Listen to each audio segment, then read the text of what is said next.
नीलम शिंदे यांच्या कुटुंबियांना मुख्यमंत्र्यांच्या प्रयत्नानं अखेर आता व्हिसा मिळालेला आहे। साताऱ्याच्या नीलम शिंदे यांचा कॅलिफोर्नियामध्ये अपघात झालेला आहे आणि रुग्णालयामध्ये त्यांची सध्या मृत्यूशी झुंज सुरू आहे। 14 दिवसांनंतर अखेर शिंदे कुटुंबियांना व्हिसा मिळालेला आहे। पदव्युत्तर शिक्षणासाठी नीलम शिंदे या कॅलिफोर्नियामध्ये गेलेल्या आहेत।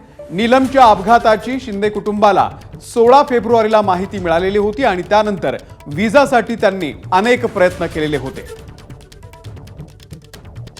अभिषेक मुठाळ आपल्याला या संदर्भातले अपडेट देतील। अभिषेक।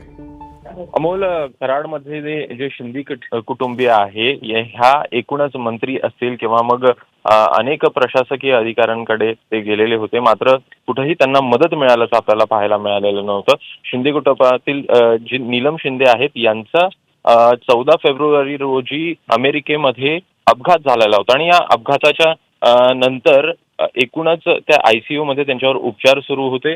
एकूण या संदर्भात पालकांना भारतातून व्हिसा मिळवण्यासाठी प्रयत्न मोठ्या प्रमाणात करावे लागलेत। एकूण यासाठी जर का पाहायचं तर मेडिकल इमर्जन्सी व्हिसा जो असतो तो त्यांना कुठेतरी मिळत नव्हता, अडचणी येत होत्या आणि त्यामुळे मुख्यमंत्र्यांकडनं या संदर्भात आपल्याला दखल घेतल्याचं पाहायला मिळत आहे। काल दिवसभर मुख्यमंत्री कार्यालय आणि मुख्यमंत्र्यांकडनं या संदर्भातला आढावा घेण्यात आला, फॉलोअप घेण्यात आला आणि त्यानंतर आज सकाळी या संदर्भातला व्हिसा जो आहे तो ह्या पालकांना इश्यू झालेला आहे। अनेक अडचणींना यांना सामोरं जावं लागल्याचं आपल्याला पाहायला मिळालं, मात्र मुख्यमंत्र्यांकडनं या संदर्भात प्रयत्न करण्यात आले आणि त्यानंतर आता सध्याला पाहायचं तर व्हिसा हा मिळाल्याचं आपल्याला दिसतं। निश्चित अभिषेक, धन्यवाद दिलेल्या या माहितीबद्दल। आणि नीलम शिंदे यांच्या कुटुंबियांना जो व्हिसा मिळाला त्यानंतर त्यांच्या कुटुंबियांसोबत आमच्या प्रतिनिधींनी संवाद साधलाय। आपण पाहूया त्यांची प्रतिक्रिया। महाराष्ट्र सातारा येथे राहणारे नीलम शिंदे यांचा ॲक्सिडेंट अमेरिकेच्या कॅलिफोर्नियामध्ये झाला होता। तेव्हापासून ती सिरियस कंडिशन गंभीर आहे आणि त्यामुळे घरच्या लोकांना अमेरिकेत जायचं होतं, मात्र अमेरिका एम्बेसीने त्यांना व्हिसा दिलं नव्हतं। आणि जेव्हा हा जो प्रकरण आहे सोशल मीडियावर व्हायरल झाला त्यानंतर आज परत त्यांना US एम्बेसीमध्ये बोलवण्यात आला होता, अपॉइंटमेंट देण्यात आली होती आणि त्यांना आता व्हिसा मिळालेला आहे। त्यांचे बंधू आपल्यासोबत आहे, भाऊ आहे। काय नेमकं घटना झाली होती, आपल्याला कधी काय समजून आलं? 14 तारखेला तिचा संध्याकाळी US टायमिंगनुसार 6:45 वाजता अपघात झाला। तिला मागून येणारे एक भरधाव कार 120च्या स्पीड असेल अंदाजे, या कारणे तिला डॅश दिली। त्यामध्ये ती 40 फूटवर उडली गेली आणि तिला त्यामध्ये दोन्ही पाय असेल, हात असेल, ब्रेनला खूप जास्त मार लागला, बरकड्यांना मार लागलेला आहे आणि त्यामध्ये ते आता तेव्हापासून आतापर्यंत कोमामध्ये आहेत। आता व्हिसा मिळालेला, किती परिश्रम करावा लागला आणि आज काय काय झालं? सुरुवातीला तर खूप जास्त, म्हणजे इथं आम्हाला सुरुवातीला उभंही नव्हतं केलं पहिल्या दिवशी इथं आल्यानंतर, कारण आम्हाला आयडिया नव्हती एक्झॅक्टली। पण ज्यावेळी प्रोसिजर समजली त्यावेळी खरं जास्त गुंतत गेलो। मग आम्ही मेल करत गेलो, मेलला रिस्पॉन्स यायचा नाही असं नाही, मेलला रिस्पॉन्स यायचा, पण त्यांचं एकच सांगणं होतं की तुम्ही स्लॉट बुक करा। असे बरेच लोक त्या वेटिंगवर आहेत की स्लॉट कधी ओपन होईल आणि आपण बुक करू। फर्स्ट कम फर्स्ट सर्व्हिस असते ती, मग त्यामध्ये आम्ही 7 दिवस त्यातच गेले आमची, स्लॉट बुक न होण्यातच। आज त्यांनी अडथळा काही निर्माण झालेला नाही? आज जेव्हा आत गेले तेव्हा काय काय झालं? नाही, आतमध्ये गेल्यानंतर एकदम स्मूथली ना आमच्यासाठी सगळी सेपरेट सोय केलेली होती पूर्णपणे। CM साहेबांच्याकडून पूर्ण म्हणजे इथं व्यवस्था करून ठेवलेली होती त्यांच्या थ्रू, म्हणजे इथं पूर्ण अधिकारी लोक आमच्यासाठी अवेलेबल होते। मग त्यांनी आम्हाला पूर्णपणे साथ दिली, कंटिन्यू इथून रिसिव्ह करण्यापासून पूर्ण माघारी आणेपर्यंत ते आमच्यासोबत होते।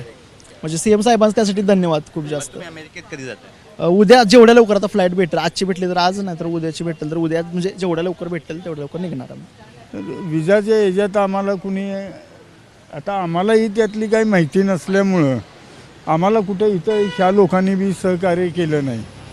मग आम्ही मीडियाशी धाव घेतली, मग मीडियाने जी उचलून धरलं।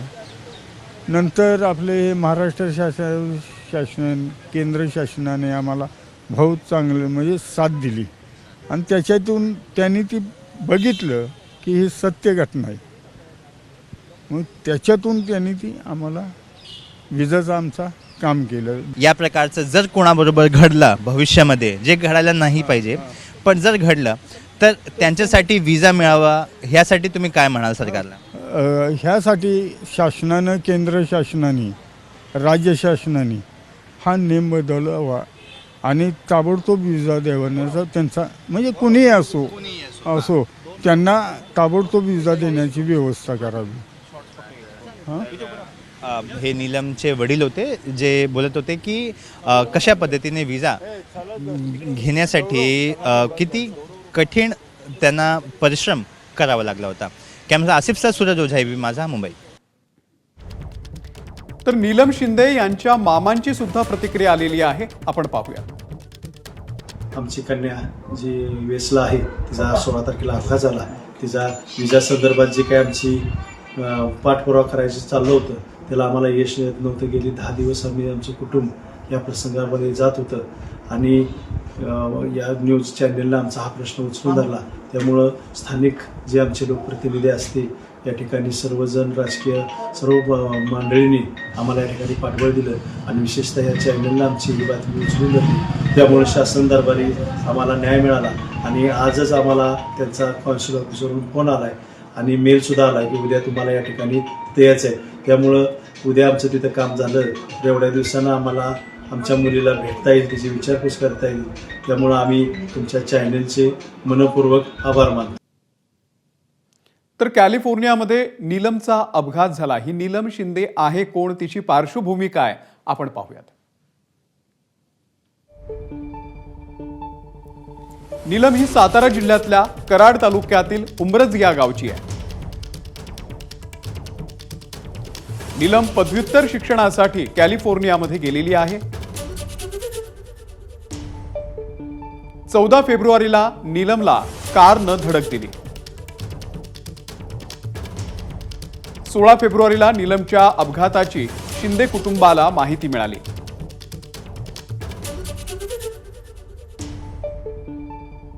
अमेरिकेला जाण्यासाठी शिंदे कुटुंबियांनी अनेक प्रयत्न केले.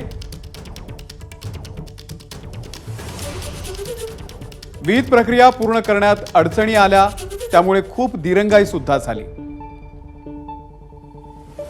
माध्यम प्रतिनिधींकडून प्रकरण मुख्यमंत्र्यांच्या कानापर्यंत पोहोचलं.